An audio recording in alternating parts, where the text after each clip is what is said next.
చిత్రమే చినుకులాగా మారి నా గుండెలయ పెంచనే ఆలోచనే అతిథిలాగా చేరి నా గొంతు శృతి మించనే ఇది సంగీతమంటే నమ్మదు నా మనసే నువ్వు సంతోషమై చేరాక ప్రియా మదిలో దాగున్న ఆలాపనంతా గతముని క్షణములో మరిచనులే ఓ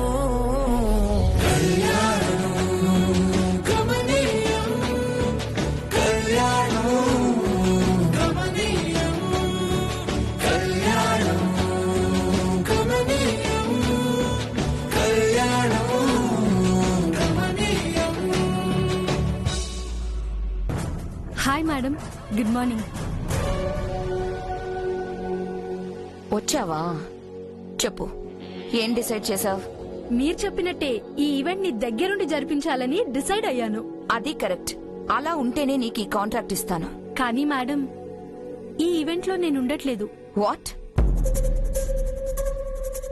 నువ్వు ఉండకపోతే నేను వేరే వాళ్ళని చూసుకుంటానని చెప్పాను కదా. కాదు మేడం, ఈ ఈవెంట్ లో నాకంటే ఎక్స్పీరియన్స్డ్, నాకంటే ఎక్స్పర్ట్ అయిన అమ్మాయిని తీసుకొచ్చాను మేడం. ఎవరు? తనే మేడం.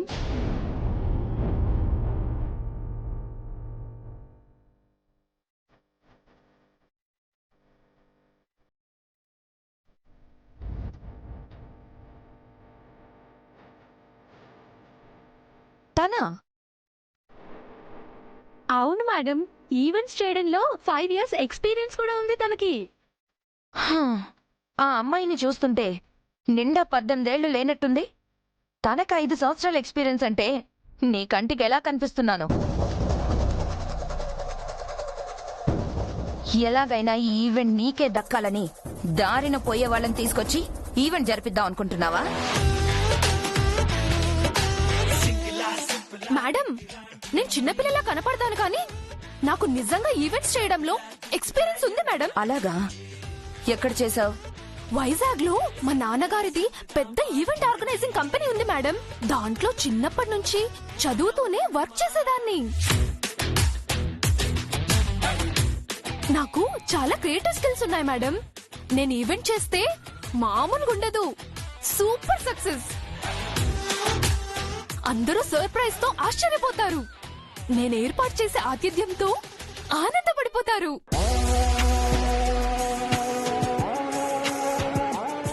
నిన్ను చూస్తుంటే నాకు ఆ నమ్మకం రావట్లేదు. మేడం, మీరు నా వయసు చూడకండి, నా పనితనం చూడండి. ఇప్పుడు నా మీద అనుమానపడుతున్న మీరే ఈవెంట్ అయిపోయిన తర్వాత సభాషని మెచ్చుకుంటారు. ఆ గ్యారంటీ నాది. అవును మేడం, తను క్యాపబుల్ పర్సన్. ఎవరిని పడితే వాళ్ళని తీసుకొచ్చి మా పేరుని స్పాయిల్ చేసుకోం కదా మేడం.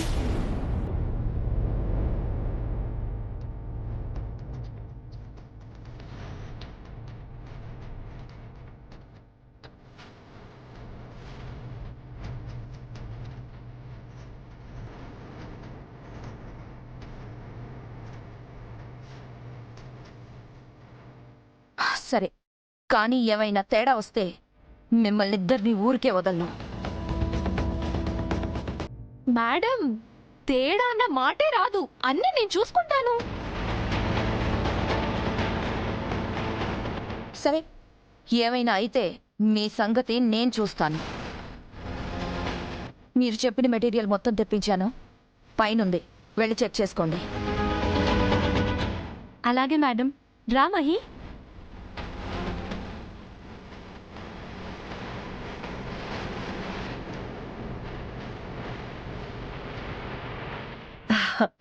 చైత్ర,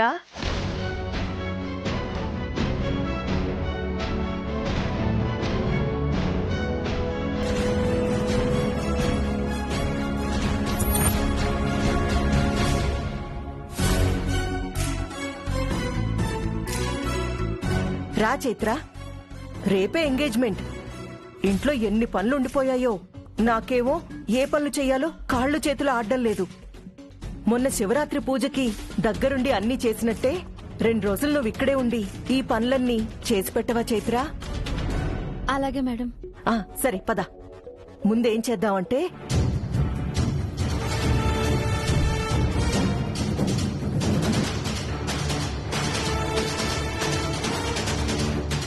వదినా, తనంత విరగబడి పని చేయాల్సిన అవసరం లేదు. అన్ని పనులు చేయడానికి ఈవెంట్ ఆర్గనైజర్స్ ఉన్నారు, వాళ్ళు చూసుకుంటారు.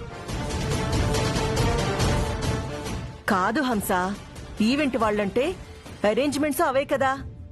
ఇంట్లో ఎన్ని పనులుంటాయి. ఆ, ఉంటే తన ఇంట్లో చెయ్యాల్సిన పని అమ్మకి ఫిజియోథెరపీ చేయడం. ఆ పని చేయమనండి చాలు. అది కాదు హంస, మామూలుగా అంటే లేక హెల్ప్ చేసేది. ఈ 2 రోజులు తను చేయకూడదు. అత్తయ్య గారేమో పనులు చేయలేరు, ఇక్కడ నువ్వేమో బిజీగా ఉంటావు. ఇంట్లో పని వాళ్ళంటావా, వాళ్ళకి పద్ధతి తెలీదు, పాడు తెలీదు. అందుకే చైత్ర తన పని చేసుకుంటూ ఈ 2 రోజులు ఇంట్లో నాకు సహాయంగా ఉంటుంది. పద చైత్ర.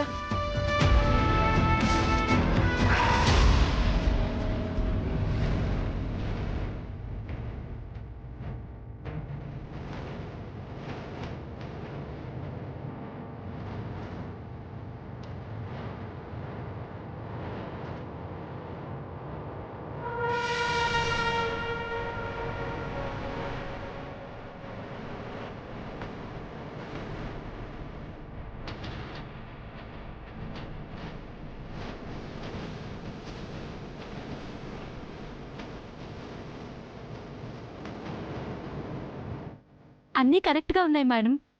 నేను అన్ని కరెక్ట్ గానే ఇస్తాను, కానీ రేపు ఈవెంట్ కనుక కరెక్ట్ గా జరగకపోతే అప్పుడు ఈ హంసతో ఇంపర్ఫెక్ట్ గా ఉంటే ఏం జరుగుతుందో మీకు తెలుస్తుంది. మేడం, మా వర్క్ చూసి క్లాప్స్ కొట్టి మరి గిఫ్ట్ ఇచ్చి పంపిస్తారు చూడండి. సరే చూద్దాం. సరే మేడం, రేపు తనొచ్చి అన్ని చూసుకుంటుంది. వెళ్ళొస్తాం. మేడం, ఈ ఫ్లవర్స్ తో ఒక థీమ్ రెడీ చేసి తీసుకొస్తాను.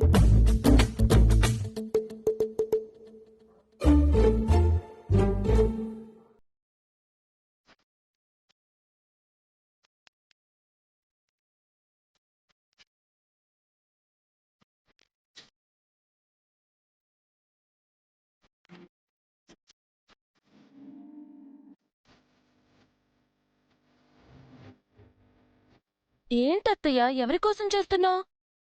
చైత్ర కోసం. తనింకా రాలేదా? ఎప్పుడో వచ్చింది. మీ బామ్మకి ట్రీట్మెంట్ చేయడానికి వెళ్ళింది. ట్రీట్మెంట్ చేయడానికి వెళ్ళిన చైత్ర వస్తుంది కదా అత్తయ్య. ఎందుకు ఎదురు చూడ్డం? నీకు తెలీదులేవే, నువ్వుండు.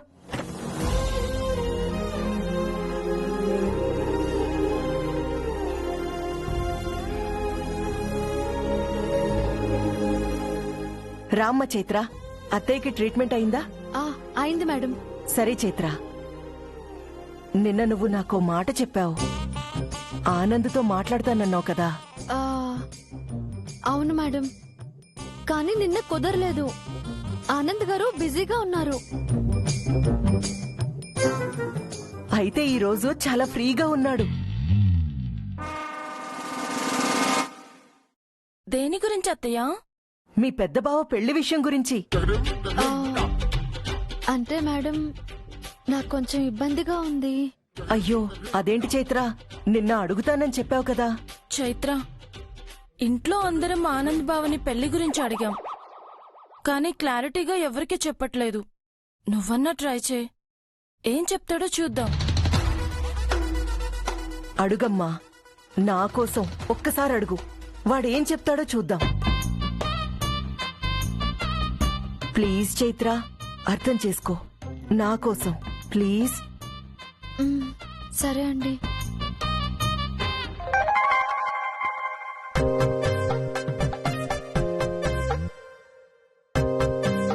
వెళ్ళు చైత్ర, పెద్ద బావ నవ్వుతూ మంచి మూడ్లో ఉన్నాడు. ఇదే రైట్ టైం.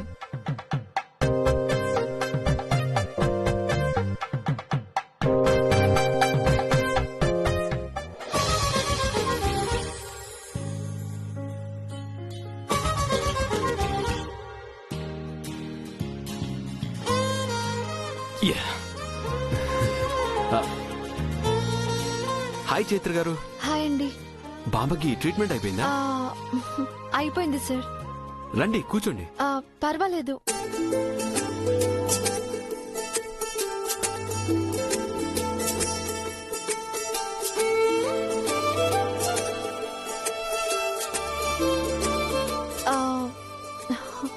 ఆనంద్ గారు, చెప్పండి.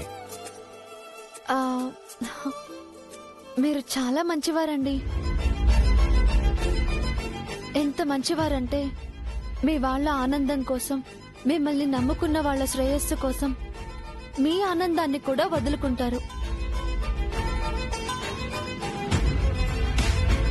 స్వార్థానికి అర్థం కూడా తెలియని మంచి మనసండి మీది. మీరు మీ వాళ్ళ కోసం చాలా కష్టపడుతున్నారు. ఎందుకంటే వాళ్ళు సంతోషంగా ఉండాలి అని. కానీ వాళ్ళ నిజమైన సంతోషం ఏంటో తెలుసుకున్నారా? ఎందుకు తెలీదండి. కొడుకులుగా మేం బాగుండాలి, అందరం ఏ సమస్య లేకుండా ఉండాలనే కదా వాళ్ళు కోరుకునేది. అవునండి, అదే వాళ్ళ కోరిక. కానీ వాళ్ళ సంతోషం ఏంటో మీకు తెలుసా? మీకు పెళ్లి జరగటం. ఆ పెళ్లితో మీరొక కొత్త జీవితం ప్రారంభించడం.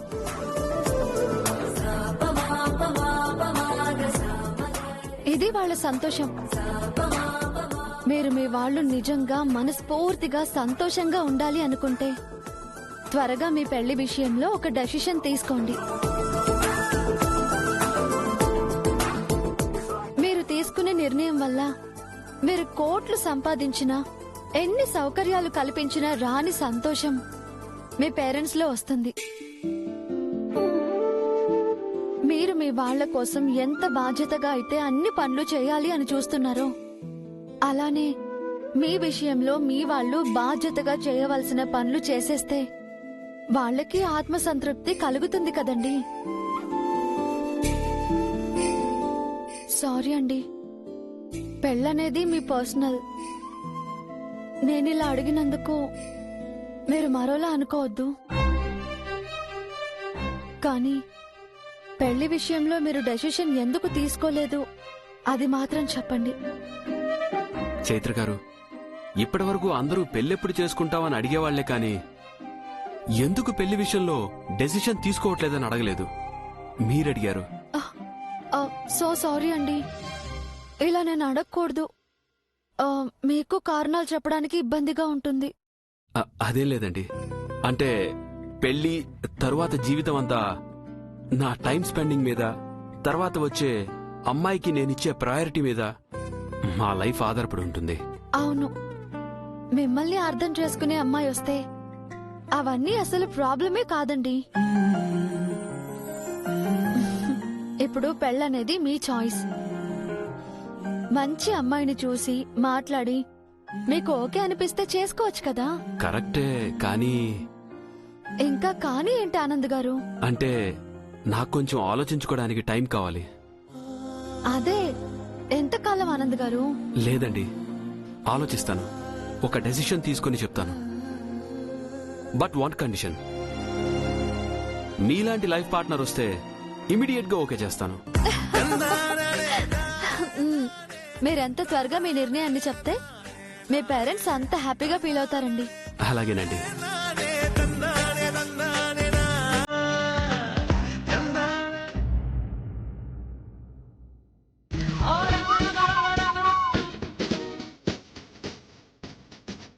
వీళ్ళిద్దరూ ఏంటి రిజల్ట్స్ రోజున స్టూడెంట్స్ మార్కుల కోసం ఎదురు చూసినట్టు అలా ఎదురు చూస్తున్నారు?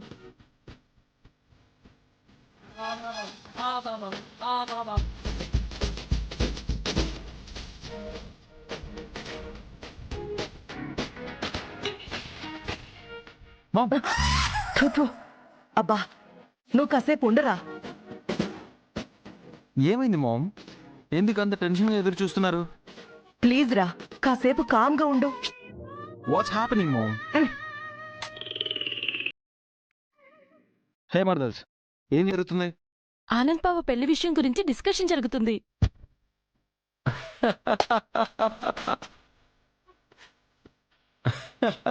అన్నయ్య పెళ్లి విషయమా? ఖచ్చితంగా నువ్వు చెప్తాడు. అపశకునం మాటలు మాట్లాడుకురా. ఈ రోజు ఆనంద్ ఖచ్చితంగా మంచి నిర్ణయమే చెప్తాడు. ఇన్ని సంవత్సరాల నుంచి చూడట్లేదు. అయినా ఈరోజు నీకు అంత నమ్మకం ఏంటి? మరి మీ అన్నయ్యని ఒప్పించడానికి వెళ్ళింది ఎవరనుకుంటున్నావు? ఎవరు? డాడీయా? పోనీ బేబమ్మా? అత్తయ్య? కాదురా. పని మనిషి? అబ్బబ్బా, కాదురా. మరి ఇంకెవరుంటారు అన్నయ్యతో అంత ధైర్యంగా పెళ్లి విషయం మాట్లాడడానికి? ఎవరనుకుంటున్నావు? మన చైత్రరా. వాట్? తననెవరు అన్నయ్య దగ్గరికి వెళ్ళి పెళ్లి విషయం మాట్లాడమంది? నేనేరా. మామ్, ఇంట్లో వాళ్ళు అడిగితేనే అన్నయ్య కోపడతాడు. ఇంకా సంబంధం లేని చైత్రని పంపిస్తే ఇంకెంత కోపడతాడో ఆలోచించావా? ఆహా, అదేం ఉండదురా. ఎందుకు ఉండదు మామ్? ఎవరు ముక్కు మొహం తెలియని వాళ్ళు వెళ్ళి అన్నయ్యని అడిగితే అన్నయ్య ఎంతలా ఫీల్ అవుతాడు? వాడు ఏం ఫీల్ అవ్వడు. సరే, ఇప్పుడు వచ్చి అందరి మీద అరుస్తాడు, అప్పుడు తెలుస్తుంది మీకు. ఏం అవ్వదు, నువ్వు కాస్త కామ్గా ఉండరా. మామ్, ఇంట్లో ఇంత పెద్ద ఫంక్షన్ పెట్టుకుని ఇప్పుడు ఇలాంటివన్నీ ఎందుకు మామ్? అందరూ డిసప్పాయింట్ అవుతారు కదా. అలా ఏం జరగదు. ఎందుకు జరగదు? ఫంక్షన్ అంతా చూసుకోవాల్సింది అన్నయ్య కదా. అన్నయ్య హట్ అయితే అయినా ఈ మాటలు మాట్లాడడానికి చైత్ర దొరికిందా? పొట్టి. అరే, నేనున్నాను కదా, నన్ను వెళ్ళి అడగమంటే అడిగేవాను కదా. ఆహా, ఇంతకు ముందు నువ్వు వెళ్ళడిగితే ఏమన్నాడు? నీకెందుకు సైలెంట్ గా ఉండమన్నాడు. అందుకే చైత్రని పంపించాను. నువ్వెన్నైనా చెప్పు మామ్, ఆ చైత్రని అక్కడికి పంపించడం నాకు నచ్చలేదు.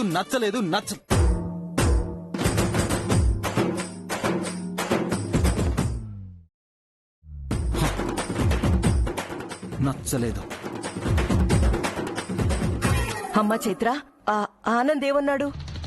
ఇంకేమంటాడు? నోరు మూసుకుని జంప్ అని. అబ్బా, నువ్వు కాసేపు ఆగరా. నువ్వు చెప్పమ్మా. ఆలోచిస్తాను, త్వరలోనే నిర్ణయం కూడా చెప్తాను అని చెప్పారు. వాట్? హా? ఎంత మంచి మాట చెప్పావమ్మా.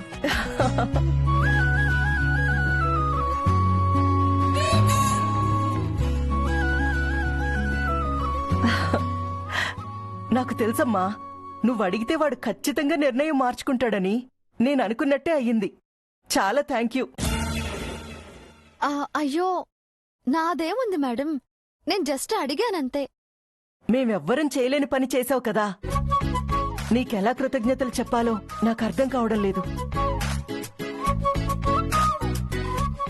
ఆనంద్ బావని చైత్ర అడిగితే ఇలా చెప్పాడు. అంతకు ముందు చైత్ర అంటే పాజిటివ్ గా ఉన్నాడు. ఒకవేళ చైత్ర అంటే ఆనంద్ బావకి సంథింగ్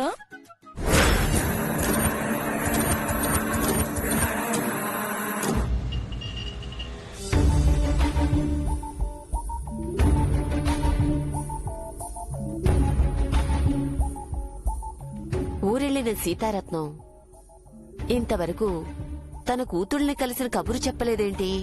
లేక కూతుళ్ళని కలిసిన ఆనందంలో ఫోన్ చేయడం మర్చిపోయిందా ఏంటి?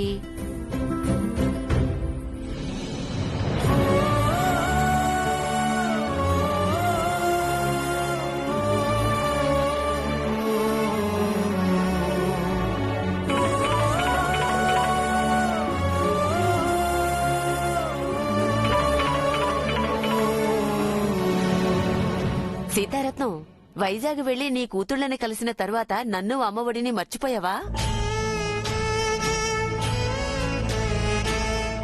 ఏంటి, ఏం మాట్లాడావు? మాట్లాడడానికి ఏముందని మాట్లాడాను పిన్ని. ఏంటి సీతారత్నం అలా మాట్లాడుతున్నావు? ఏమైంది? నీ కూతుళ్ళని కలవలేదా? ఏం జరిగిందో చెప్పు. ఇంకా జీవితంలో వాళ్ళని కలవలేను పిన్ని. అదేంటి అలా మాట్లాడుతున్నావు? ఏమైంది? వచ్చాక అంతా చెప్తాను పిన్ని. బామ్మగారు, ఎవరితో మాట్లాడుతున్నారు? సీతారత్నం గారేనా? ఒకసారి ఇవ్వండి, నేను మాట్లాడతాను.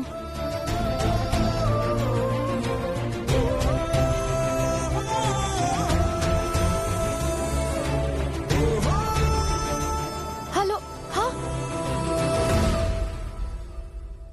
కట్ చేశారు బామ్మగారు. ఏంటోనమ్మా, జీవితంలో విధి ప్రశ్నలు వేస్తుంటే ఆదుకోవలసిన విధాతే మౌనంగా చూస్తుంటే కదిలే కాలం భారంగా మారుతుంది, మోసే జీవితం ఘోరంగా అనిపిస్తుంది. ఏమైంది బామ్మగారు? పాపం సీతారత్నం చాలా ఆశలతో ఒక పని సంకల్పించుకుని ఊరు వెళ్ళిందమ్మా. కాని ఆ పని అవ్వలేదనుకుంటా చాలా నిరాశగా మాట్లాడుతోంది. తన గురించి ఆలోచిస్తుంటే చాలా బాధగా ఉంది. అలాంటి పరిస్థితి ఏ ఆడదానికి రాకూడదు. ఏమైంది బామ్మగారు?